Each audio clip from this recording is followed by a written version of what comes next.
Okay, excellent. Good morning, everyone, and welcome to our St. Joseph Healthcare Hamilton Medical Grand Rounds for Thursday, March 24th. We'll go to the next slide. So we'd like to start off this morning with a land acknowledgement. And if we go back to that slide, I'll just go through the content. Sorry. No, that's okay. Okay. We acknowledge that St. Joseph Healthcare Hamilton sits on the traditional territories of the Mississaugas and the Haudenosaunee nations and is within the lands protected by the Dish with One Spoon Wampum Agreement. This is a treaty between the Anishinaabe, Mississaugas, and Haudenosaunee that bound them to share the territory and protect the land. Subsequent Indigenous nations and peoples, Europeans, and all newcomers have been invited into this treaty in the spirit of peace, friendship, and respect. And it behooves each one of us to spend some time really getting to know as much as we can about the history of the Indigenous communities on these lands that are now called Canada. We'll go to the next slide. Here's Dr. Levine's conflicts of interest, which is quite bare. Okay. And we're really delighted to have Dr. Levine joining us this morning for his presentation entitled A Therapeutics Controversy: What Time of Day Should Patients Take Their Antihypertensive Medications? Dr. Levine is an internist and clinical pharmacologist practicing at St. Joseph Healthcare Hamilton. He is a professor and an assistant dean in the Faculty of Health Sciences in the Department of Health Research Methods, Evidence, and Impact, otherwise known as HEI, and in the Department of Medicine, Division of Clinical Pharmacology and Toxicology. His education and research interests include a focus on promoting appropriate use of medications in clinical practice, and that is exactly what he will be speaking with us about today. So thanks again, Dr. Levine, and I will sit here and we're all certain to learn a lot from you today. Okay, well, thank you very much for the introduction. So as the title says, we're going to talk about what time of day patients should take their antihypertensive medications. And I hope to cover three objectives. The first objective is really the big one, really to help determine the time of day when patients should be using their antihypertensive medications. But as we discuss this, I think we'll also talk about when you have controversial clinical trial results, how do you evaluate them, and how do you assess even the critics' responses to determine their validity and legitimacy? And the third objective would be to look at things in terms of a risk-benefit threshold. So if you do something, what's the risk and the benefit? Or if you don't do something, what's the risk and the benefit? Okay. So here we're going to start off with a case. This is a 58-year-old male with a history of hypertension for 12 years. And he's currently using hydrochlorothiazide at a small dose of 12.5 milligrams daily. He's also on an ACE inhibitor, ramipril, 10 milligrams daily, and a calcium channel blocker, amlodipine, 5 milligrams daily. Other medications include rosuvastatin for dyslipidemia, 10 milligrams a day, acetaminophen taken on a PRN basis for osteoarthritis involving his knees. The blood pressure, when he's been on these three medications at the last time, was 138/84 taken at his physician's office. Now, the patient has seen on the internet a health website suggesting that hypertensive patients should take their medications before bedtime instead of in the morning. And he asks, what should he do with this? And you get three choices here. I'd like you to, we're going to try and get this poll to work. We'll see what happens. So here's the question to the audience. Would you recommend to this patient hydrochlorothiazide, ramipril, and amlodipine all taken at bedtime, or the hydrochlorothiazide in the morning and the ramipril and amlodipine at bedtime, or the hydrochlorothiazide, ramipril, and amlodipine taken all in the morning, which is what he's currently doing? Now, are you able to pull up that poll? Yeah. Okay. I hope people see the. If you could just answer question one. This is what we want to know right now. So we'll give people a few seconds to answer it, and then you'll be able to show what the audience thinks. Just question one. That's all you have to answer.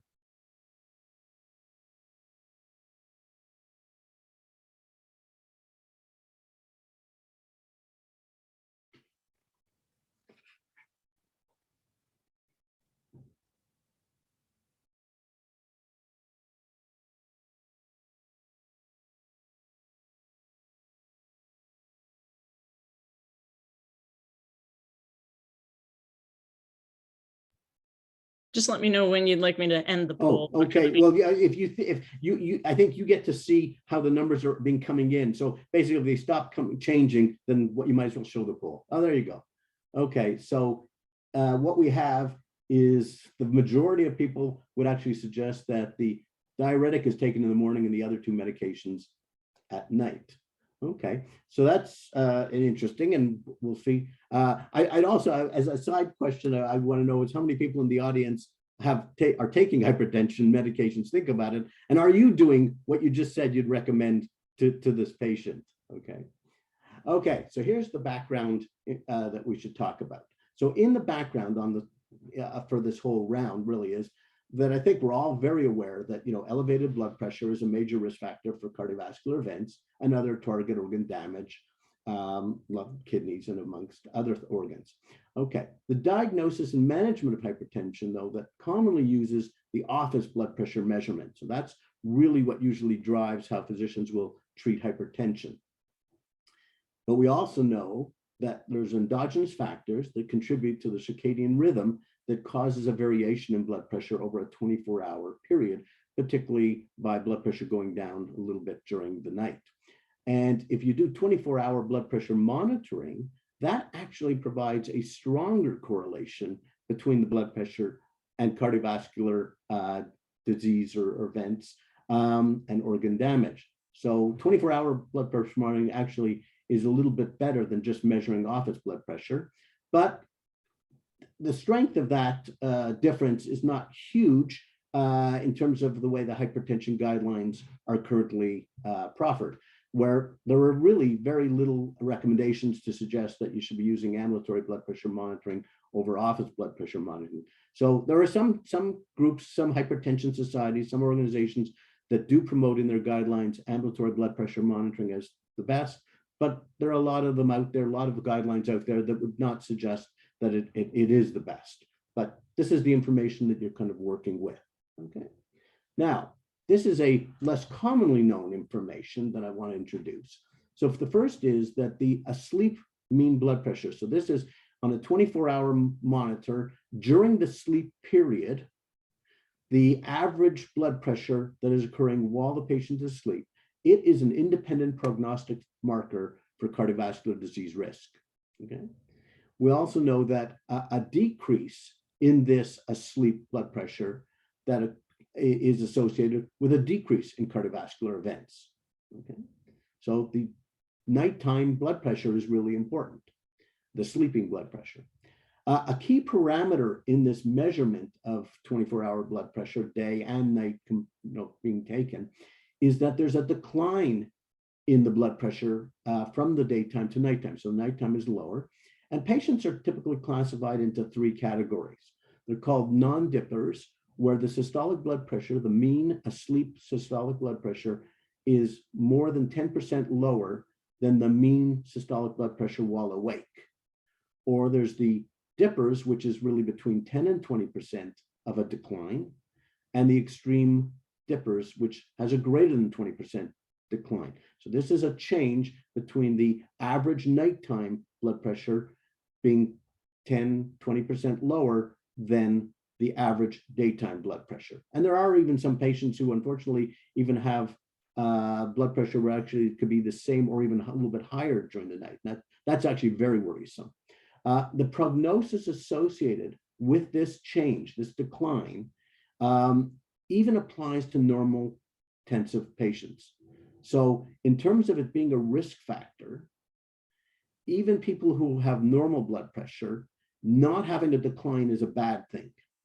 Okay, so you don't have to be hypertensive to get the benefit of the decline or be at risk for a failure of decline during the night.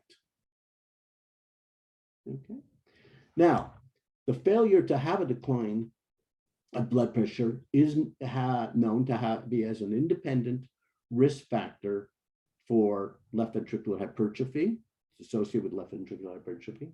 A failure to have a good decline is associated with an increased urinary albumin excretion or progression in people who already have chronic kidney disease. Their progression is worse than people who have disease where they have good dipping.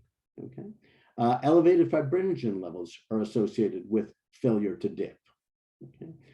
MIs are in increased risk, stroke is increased risk, congestive heart failure, and CV mortality. So all of these things increase if you fail to have a good nocturnal dip in the systolic blood pressure. Okay. So with this information, a hypothesis has been generated that says, dosing people with their hypertensive medications at night will lower their nocturnal blood pressures. It will improve or increase the dip between night and daytime. And it will also reduce the morning blood pressure surge, which many people are concerned about and think that that may be, an important component. And if you have this hypothesis that this will result, if you give the medications at night, you'll get a reduction in cardiovascular events. Okay. So this is a meta-analysis based on, there was 170 drug studies for hypertension, randomized controlled trials for hypertension, all involving drugs.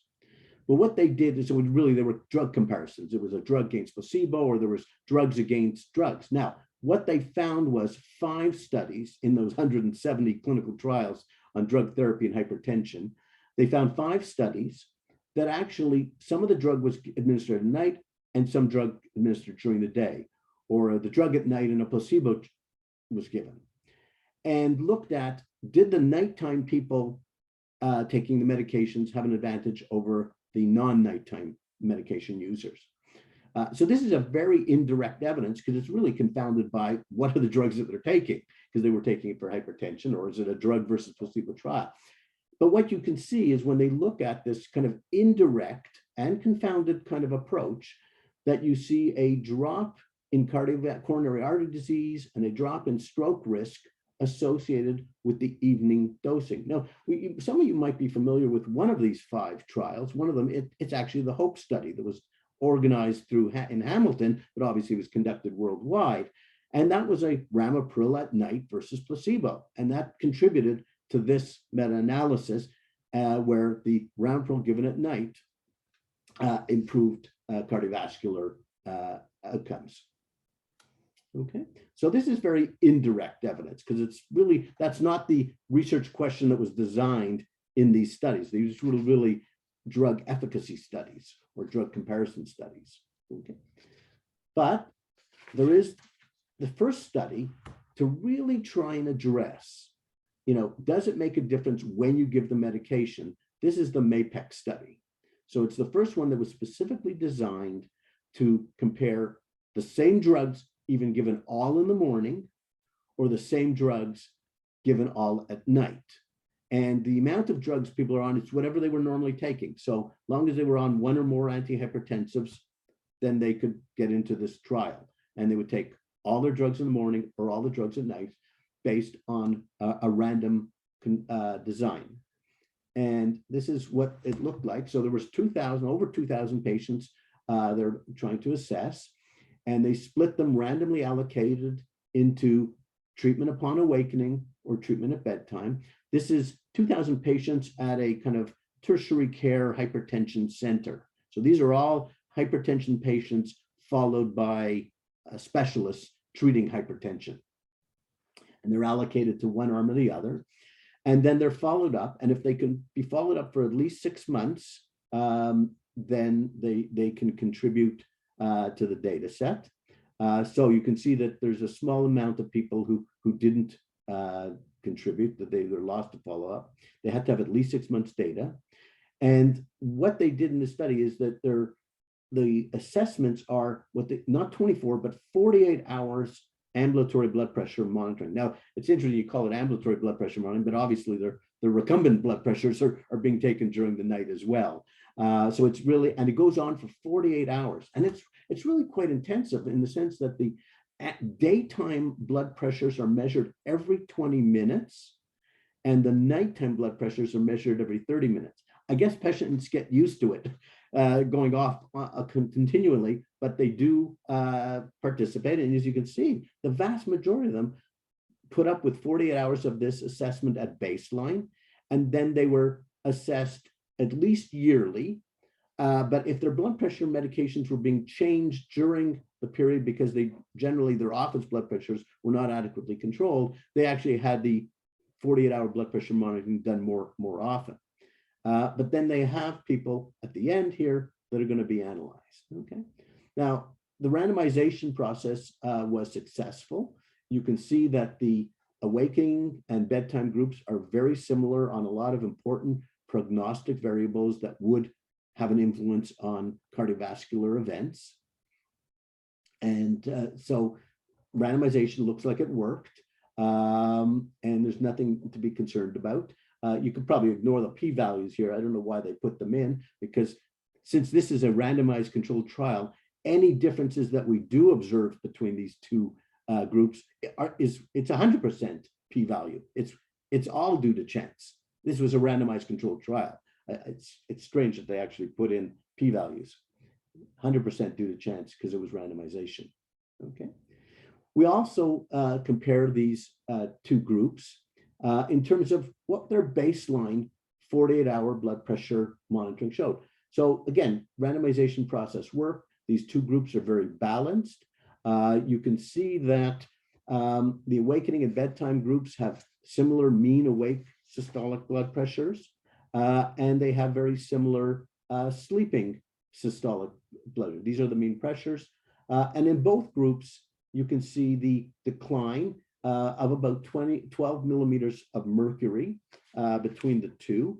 And that's about a almost 9 to 10% drop overnight. So they would be in that middle group of dippers, just at the low end of dippers, being that they're at 10% dippers, but it's same in both groups.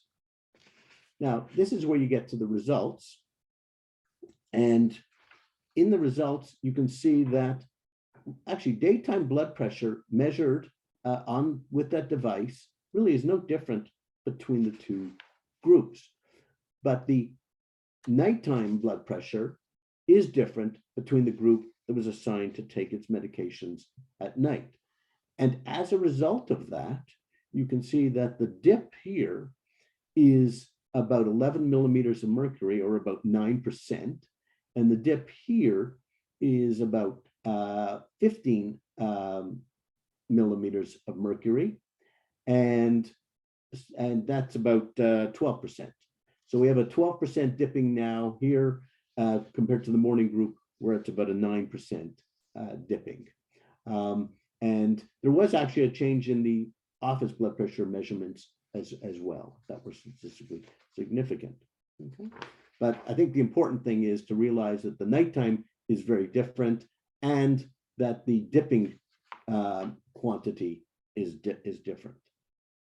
So then this is a study that was followed for 5.6 years. That's the median follow-up. So some people were clearly just barely more than 6 months. Some people would be above even 5.6 years. And these are the two groups. So again, about just over 1,000 in each group. And what you could see is their outcomes that they had was what they call total events, which is a composite of death, MI, stroke, revascularization, heart failure, peripheral vascular disease, or even ongoing symptoms of angina. Okay, so these are kind of varying degrees of severity. Obviously, death and MI, very severe. This one is just simply a demonstration of active coronary artery disease without any catastrophic event. The other outcome, which was major cardiovascular disease, is just a composite of death, MI, and stroke. And you can see that both of these composite outcomes decline quite dramatically between the awake dosing regimen versus the nighttime dosing regimen, and that the relative risk is dramatically smaller. I mean, we're talking about 30, 33, 39%.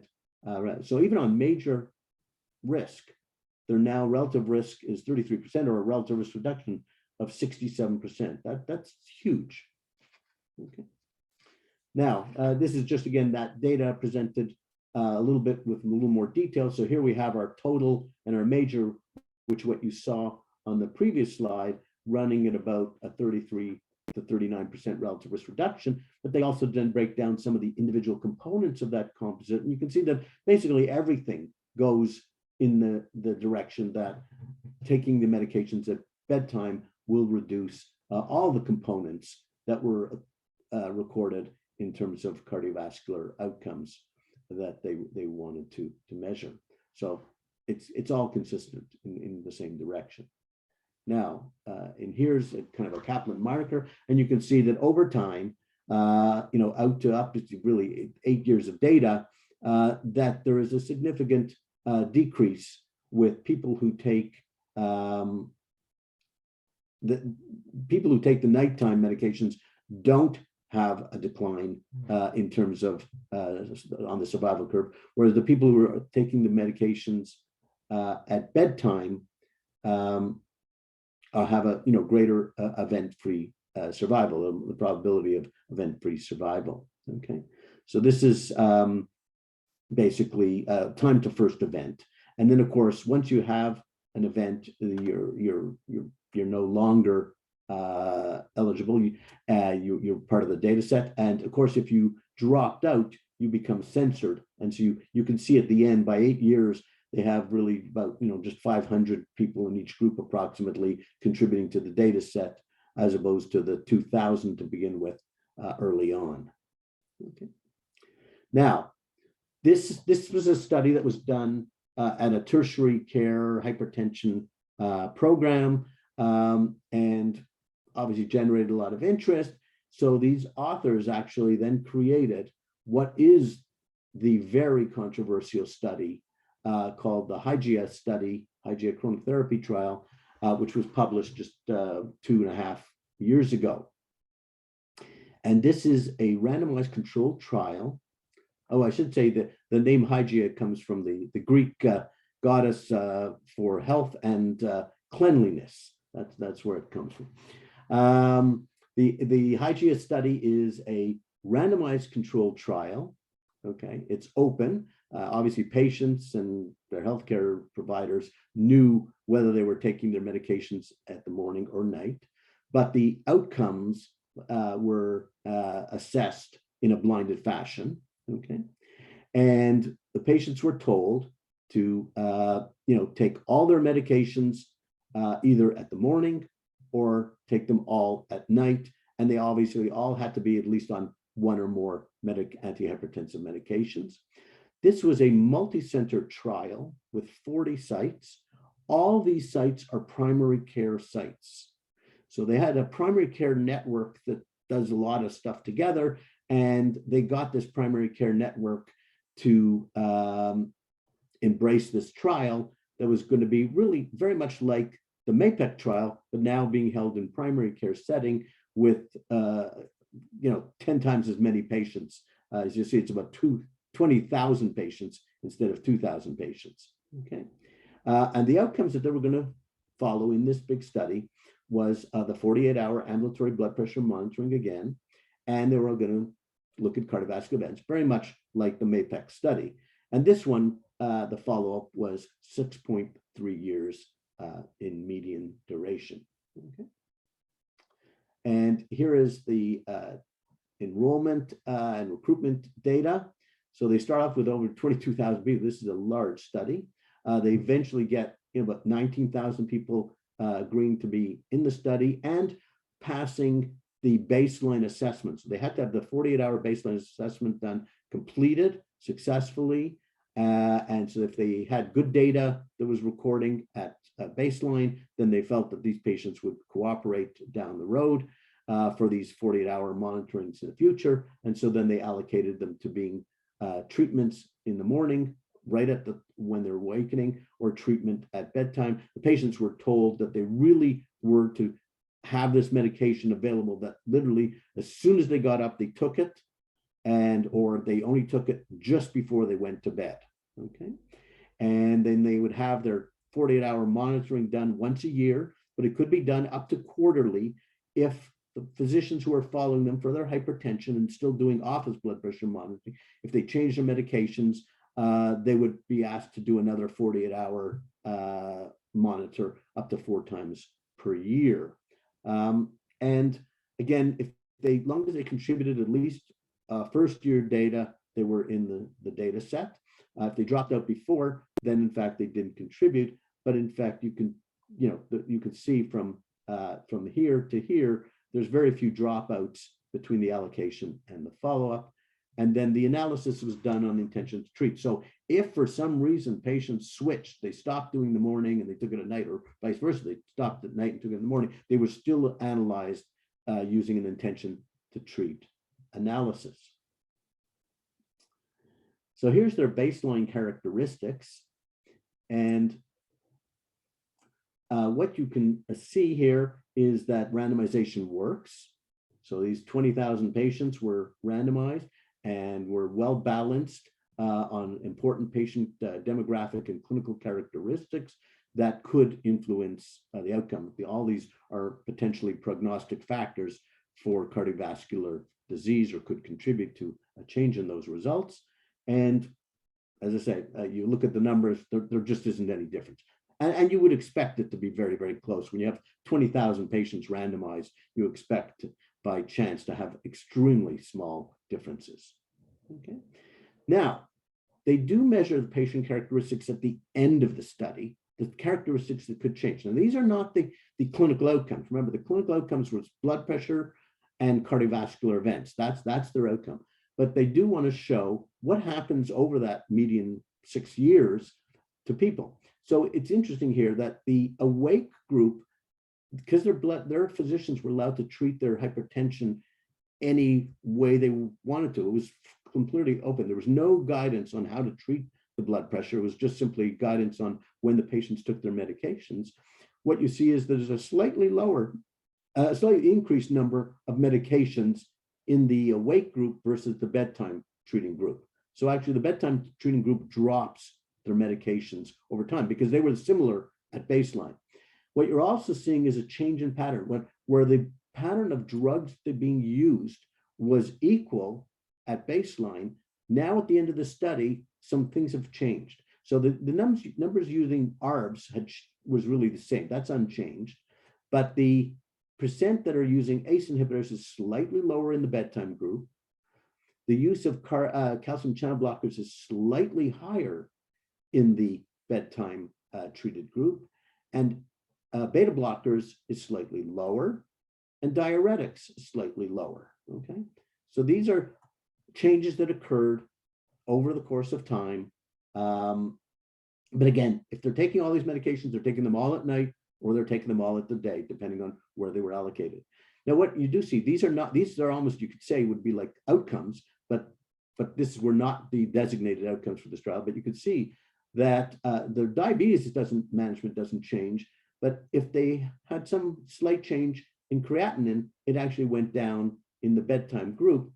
And that you might even just say that, well, we know that the use of ACE inhibitors and ARBs slightly changes creatinine, right? It changes the GFR slightly. It has a long-term benefit, but a short-term effect is to alter the GFR by using ACE inhibitors. So that might be just reflected by the imbalance of the kinds of drugs they're using. Uric acid doesn't change much. Here, the lipid profile actually changes slightly, where in fact, there's a slightly better LDL cholesterol improvement with the bedtime dosing. Now, this is antihypertensive medications. Now, I would suggest that one hypothesis to explain this might be that for those patients who are also on statins, if they've been assigned to the nighttime group, they're more likely to take it at night. And actually, pharmacologically, we know that statins actually have a little bit better pharmacodynamic effect when taken at nighttime. So some of these people might have been taking it in the morning before, even though they were told to take their atorvastatin at night, but now they're taking it at night because it's just convenient to take all their medications, and it caused a slight improvement in their lipid profile. Okay, and again, the GFR changes. I think that might reflect just simply choice of drugs. Okay, but albumin decreased, which again might reflect choice in the drugs being used. Now, here are the cardiovascular outcomes. And they put the cardiovascular outcomes into different categories, much like they did in the MAPEC group. So there's total events. The total events is this huge, long list of things. So total events would include death of all causes, MIs, revascularization procedures, congestive heart failure, strokes, angina, peripheral arterial disease problems, even retinal thrombosis problems, even TIAs. So that's total events. But as you go down from total events to total CVD, you eliminate some of these items, and now you get down to CVD outcome.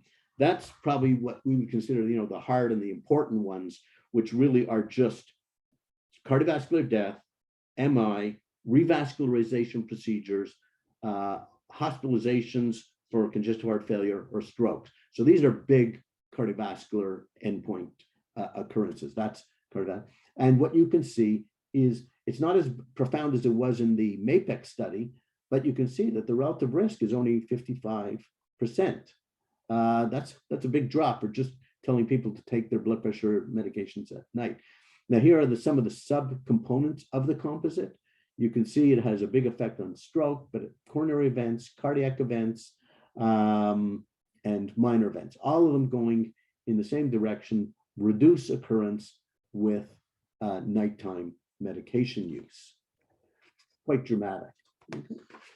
And here's, again, just kind of a survival curve. You can see, again, that treatment at bedtime, they're less likely to have an event occur over time. And in this study, it goes out to about 11 years. The median follow-up was 6.3 years, but there were patients that were followed out as long as 11 years. But you can see also the numbers here, the confidence around these lines, the confidence intervals are very wide, because we started off with 9,500 in each group, but we're now down to about 10% of the patients by the time we get to 10 years.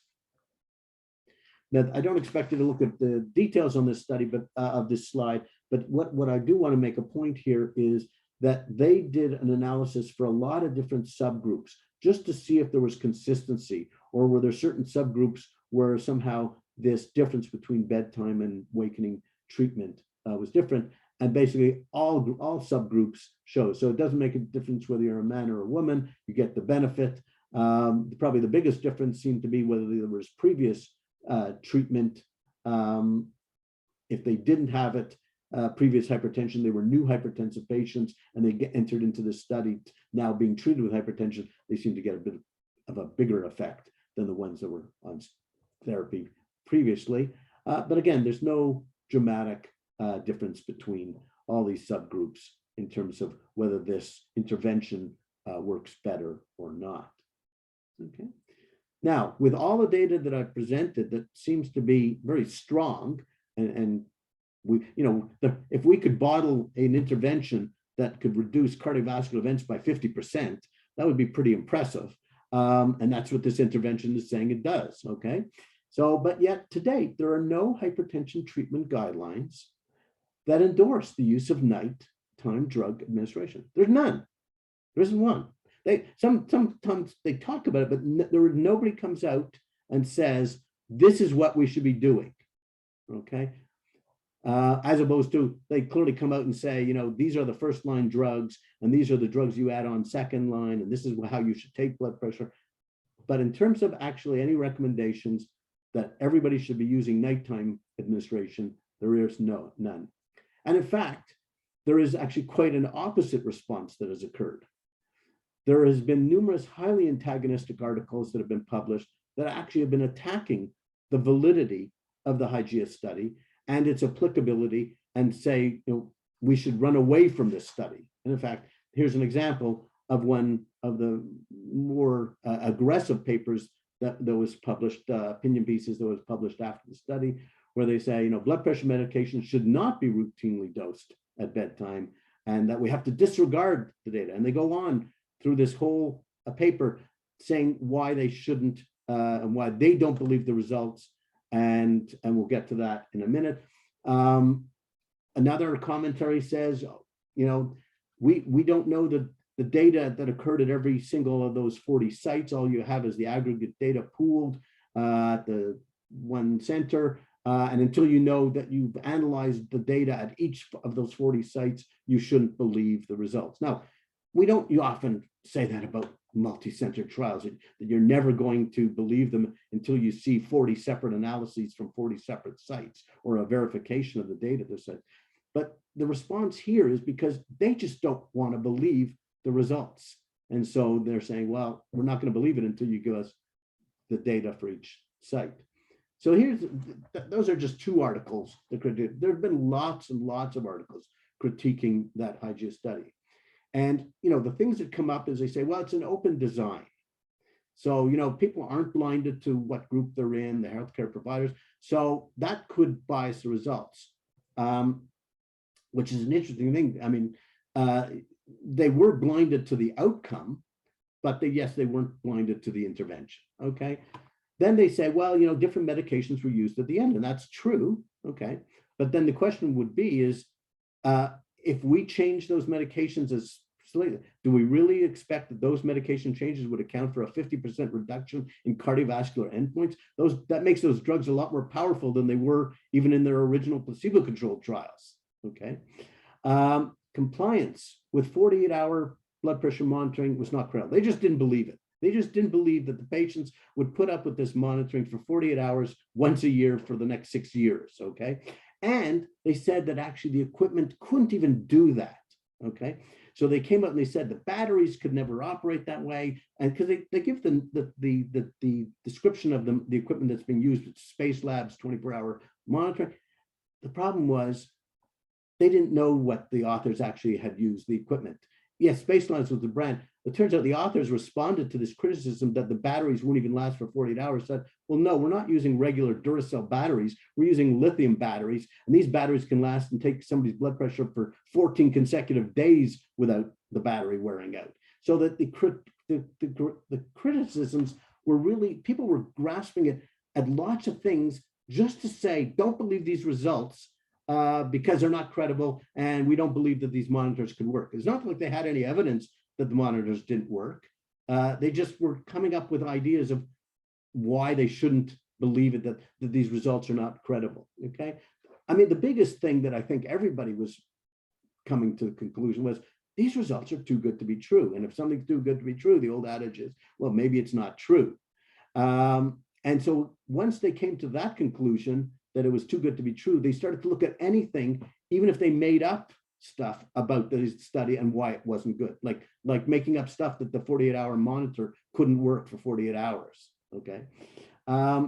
They also were saying, well, look, this is such a small blood pressure change. How could it have such a large effect? We're not going to believe it. And then they said, look, you lost only few people. So few people were lost. That's not credible in a 20,000 patient study. So I mean, a lot of these claims are starting to sound like these are claims of, we think they're fraudulent. Okay. Interestingly enough, to address some of those things that, they said, look, well, the other thing they said was the open design might have corrupted the randomization process because people actually knew maybe they didn't follow what they were assigned to. Well, the point is they were balanced at baseline. They were randomly allocated. Okay. I mean, there may be crossovers after that, and that's what intention to treat is to address, but they're balanced at baseline. So randomization did work. They had a blinded outcome. So that also addresses the issue of the most important thing that has to be blinded is not the intervention, but more the outcome. They said, look, the observed effect is in fact too large to be related to, so it's almost like turn it around saying, well, these results are too good to be true. Well, they say, yeah, if they're too good, how could, minor protocol concerns that are being brought to the literature give that kind of magnitude of effect, trivial, methodologic issues. And then to address this thing that, they somehow that this was fraudulent, they brought in a second external group to analyze all the data, and they came to the same conclusion. Okay, so there was no overt fraudulent behavior here by changing results or not misrepresenting results. Now, that didn't address the fact that they still wanted to see that the original data that was collected at those 40 sites was valid, that wasn't. Now, it's a strange thing. You have to say, well, you've managed to get 40 people or 40 centers to all commit fraud at the same time, or at least a large majority of them. But to even address that, they've actually now got a university group going in and doing an analysis that all the data collected at the 40 sites is the data that ultimately became the aggregate data that was being used, and that there was no fraud committed at any of those 40 sites. So the saga goes on that question, because that one's still being analyzed. Okay. So given the vitriol in the literature that says, that we're not going to believe these results, that it's just simply not possible, what do you think? Is this just, there's some flaws to the design and that's how we get these big effects? Or is it actually fraudulent? Or the third F is maybe these results are fantastic and they really do demonstrate something that we need to be considering. Now, the other thing you have to consider is, okay, well, what's the risk of following it? Let's say these people committed fraud and we follow them and we make a mistake and we're foolish. What's the downside to this? Well, the only downside you can kind of think of is, what if nighttime medication increases falls, particularly if there's more nocturia, there's a problem, could we harm patients by switching them to nighttime? Well, it turns out in all those two studies, the MAPEC or the Hygia study, there were no problems with falls, okay? It just didn't happen, okay? Certainly there were no reported serious adverse effects as a result of a fall anyway. Could nocturia be a problem? Yeah, if you use the diuretic at night, maybe you do get some nocturia. Patients may not like that. The criticisms were that you're going to have poor adherence by nighttime medication. Well, if that's true, how can we get a better result? If there is poor adherence, you're still getting the end point. At the end of the day, we give patients medications not to approve their adherence, but is to get the outcomes of the treatment. Okay. Is it possible there are adverse drug effects that occur by nighttime administration compared to daytime? That could be true if you had a drug that, let's say, relaxed the lower esophageal sphincter and you got more GERD or something. But again, we're not really aware of anything that's, significant in that regard. And then the last question would be is, if you're going to do this nighttime blood pressure treatment, do we also then have to go to the ambulatory blood pressure monitoring and get nighttime data? That's not what the authors are suggesting you have to do to get the benefit of nighttime administration. Okay, so here's a final kind of summary slide where we now combine those indirect studies that I mentioned earlier from the meta-analysis. Then they add in the MAPEC study, they add in the Hygia study, and this is kind of the meta-analysis of all the literature to date where you could at least evaluate daytime versus nighttime effects. And you're seeing basically a 30% reduction in in endpoints, in major cardiac endpoints or stroke. So down here, so you have a 70.72 relative risk or odds ratio, and then here you have a 0.68 for stroke. Okay, so overall, this is kind of adding up to a lot of data. So the question I have is, what are we waiting for? Why are we so reluctant to adopt this nighttime administration of antihypertensives? And I should say there are actually now 2 more studies that have been started a number of years ago. They were started even before the Hygia study came out. One of them is in Canada. The principal investigator is in Edmonton, but it's a bigger study than just an Edmonton study. And there's another study in Europe that is currently on. And both of them, I think, are within a year or so of finishing. Okay, so let's return to the case. We still have those 3 medications, and I don't know whether you can put up the poll again and we can see whether anybody changes. And when you see that the numbers stop changing, fluctuating, why don't you just present the results to the group?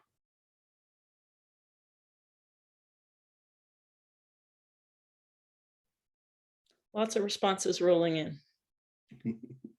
Okay, we'll just wait till everybody responds.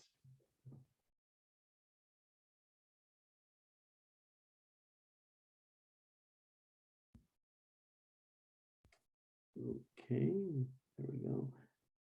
Now that's interesting. Okay, so we have probably a little bit of a shift now to they're even going to take their hydrochlorothiazide at night. That was probably the biggest shift that occurred, that they're willing to throw in the hydrochlorothiazide as a bedtime medication as opposed to kind of splitting it. But we have slightly more overall, because I think the first time around we had about, maybe 15-20% of people who wouldn't change at all. They would just use the morning medication. Now we're down to really only 5%, or 95% are going to try and give the drugs at night. So we have a little bit of a movement here from the group, but the group was actually pretty willing to use nighttime medications even before I started talking, which is interesting because that's not exactly what happens in the real world. I can tell you right now that 80% of patients in the real world are not already taking their medications at night. And as I say, I'd be interested to know if there are audience members who are hypertensive, are they taking their medications at night, or are they going to switch? And just anecdotally, I'll tell you that this data made me switch. I take antihypertensives, and I take them all at night now too. Okay, so here we go. Questions or comments? Open for discussion. Okay, great.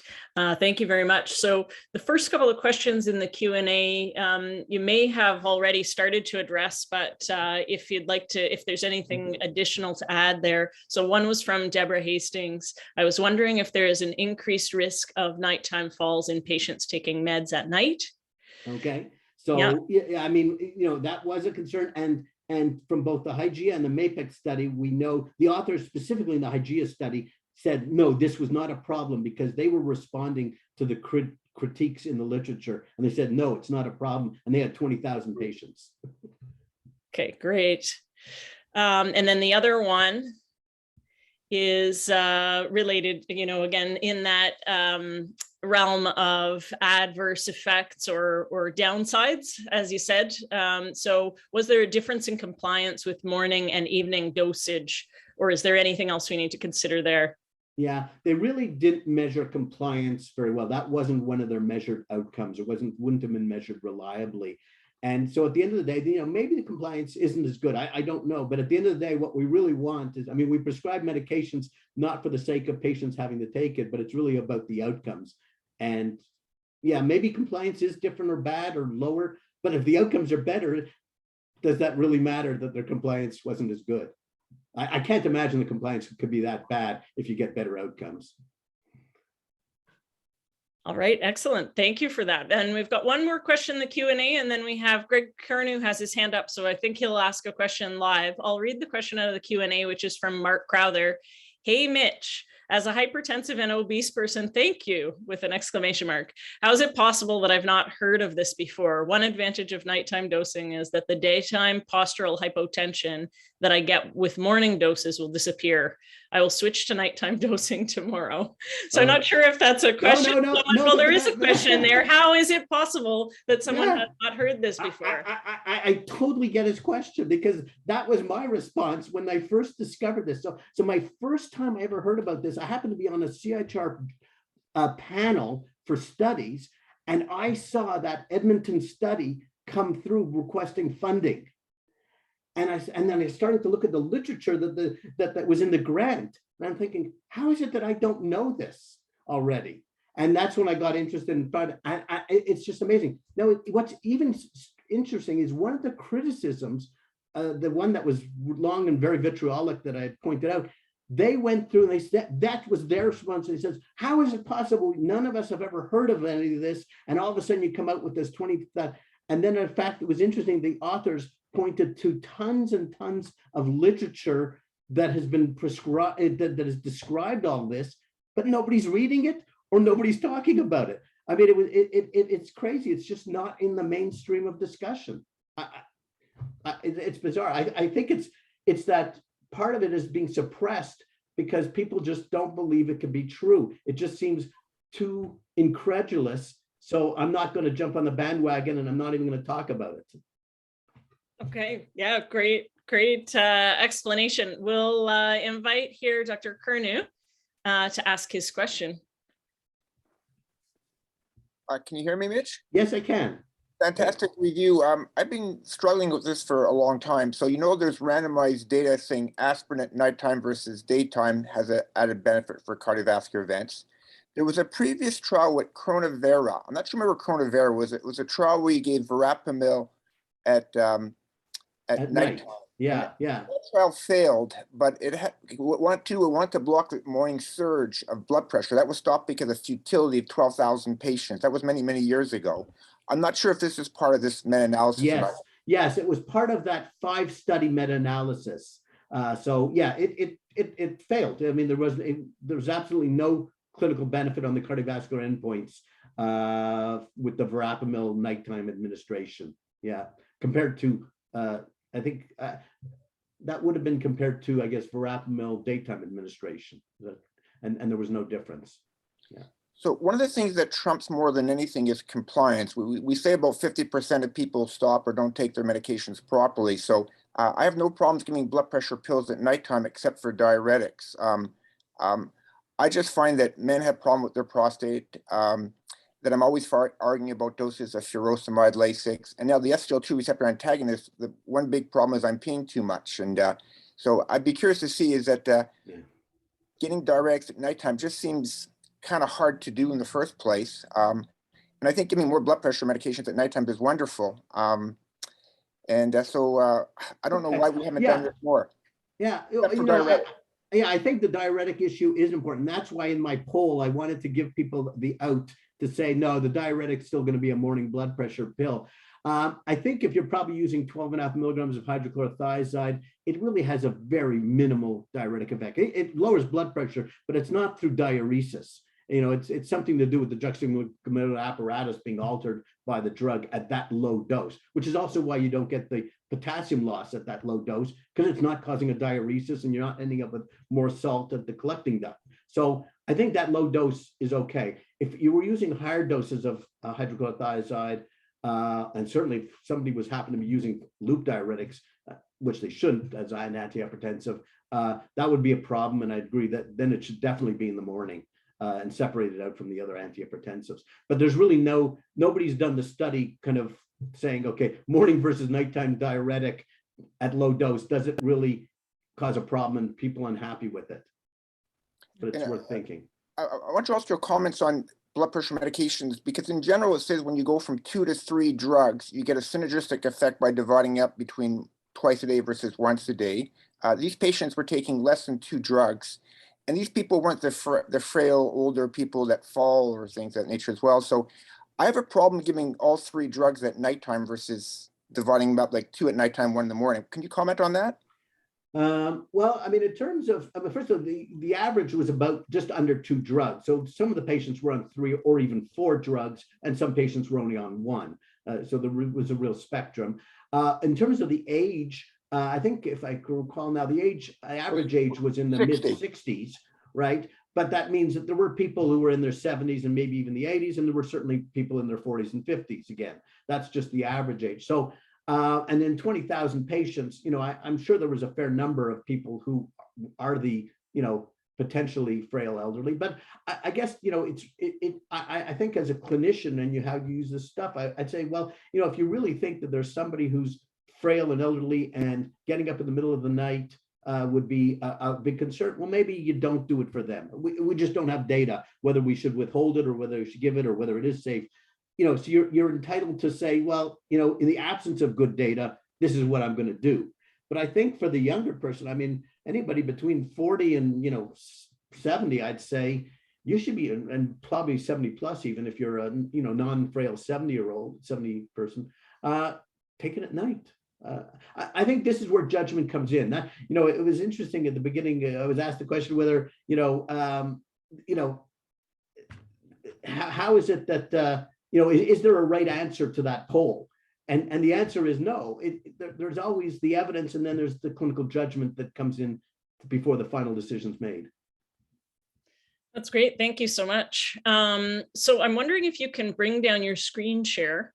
Oh, sorry. We just got some feedback that the video is not displaying well. Okay, let me just see. Yeah, actually, it looks like my screen share is gone. Are you still seeing it? Yeah. Hold on. Yeah, okay. Yeah. Let me just stop share. There we go. There we go. Okay. All right, well, I can see you well. I think it might be my video that's not showing up, which is okay. So we've got I 6 see more. you. Oh, okay, great. So we've got 6 more questions here. I'm not sure how many we'll get through in the last 4 minutes, maybe some rapid fire. One is from Paul Keith. There was one study that was negative in the meta-analysis. Any reason for that? I don't know, so it may be, taking just one drug alone at night compared to one drug during the day may not be big enough. So maybe the more drugs you're taking, and if you shift them all tonight, might be have a bigger effect. And that drug, was, it was verapamil in a formulation to be taken at night versus verapamil taken during the day. And just maybe, on this calcium channel blocker, it's just not a big enough effect switching the time around in which you take it. But they weren't taking a lot of other drugs. That was just the verapamil, I think, was the big focus. Okay, great. Thanks for that hypothesis. Chris Allen is the large outcome effect with small apparent change in blood pressure consistent with other trials of usual therapy? Yeah, that's a good question. I think, the change in blood pressure is really small. And I think that's kind of what you'd expect. And again, the question comes down to is it just the magnitude of blood pressure change, or really is it the time at which that change is occurring? So again, the people who promote the ambulatory blood pressure monitoring concept, that the dipping is probably the most important component. So it's when the blood pressure drops, not how much it drops. So again, I'm really not, one of the hypertension specialists. So it's kind of getting outside my realm. Whether, how does this match up to all those other gazillion hypertension trials and assessments? So I'll have to pass on that one. I mean, I'm just making up the hypotheses as I go along here, trying to explain what I'm observing. Yeah, it's very, very, very interesting. And our next one is in fact more of a comment or a suggestion from Upkar Malhi. I think it's time to switch antihypertensive admin time to bedtime in hospital. It could be automated in Dovetail and carry on to home on discharge. And for those of us from HHS joining, maybe is this something that is worthy of consideration on Odyssey as well? I think that's a great suggestion, that if we started to do it in a hospital, then we're sending patients home on that medication, that would be a way to really kind of change the environment. Okay. And Great. I think also the primary care physicians in the community would start to see we're doing something differently, and then they would just pick it up and start, adopting that method as well. Excellent. Well, thank you. So I think with our last minute, I think we'll just have this last one question from Steve Wong. Do you have a sense of the history of research fraud in this kind of too good to be true results? And how likely is this trial to fit that mold? It's a great question. I mean, I think everybody kind of looked at the results as being too good to, but when you start to pick away at where you think the fraud might occur, it becomes less likely to have occurred in this study because of as I've seen the criticisms and I've seen the response by the authors and all the activity that's being done in this particular big study. I don't think there was fraud here, because the major analysis was reproduced by somebody independent, and now you'd have to say the fraud occurred at 40 different sites. I just find that a little bit less believable. I think the results are the real. I don't know if I really understand why they're real. I mean, they are real. I just don't understand why, because it seems way too big for what we normally get from when we treat hypertension. Okay, great. So, obviously a topic that is near and dear to a lot of folks, and an important one. And it stimulated a lot of discussion and thought today in terms of what's going on, and also where is there opportunity for using these data to improve patient care. So thank you so much for bringing such a stimulating talk to us today. Those questions that didn't get answered, I've just cut and paste them into an email, which I'll send to Dr. Levine. And if he has time, I'm sure he'd love to reach out to the individuals who asked those questions. So thanks very much. And I wish you all a fabulous day. Okay, thanks. Bye.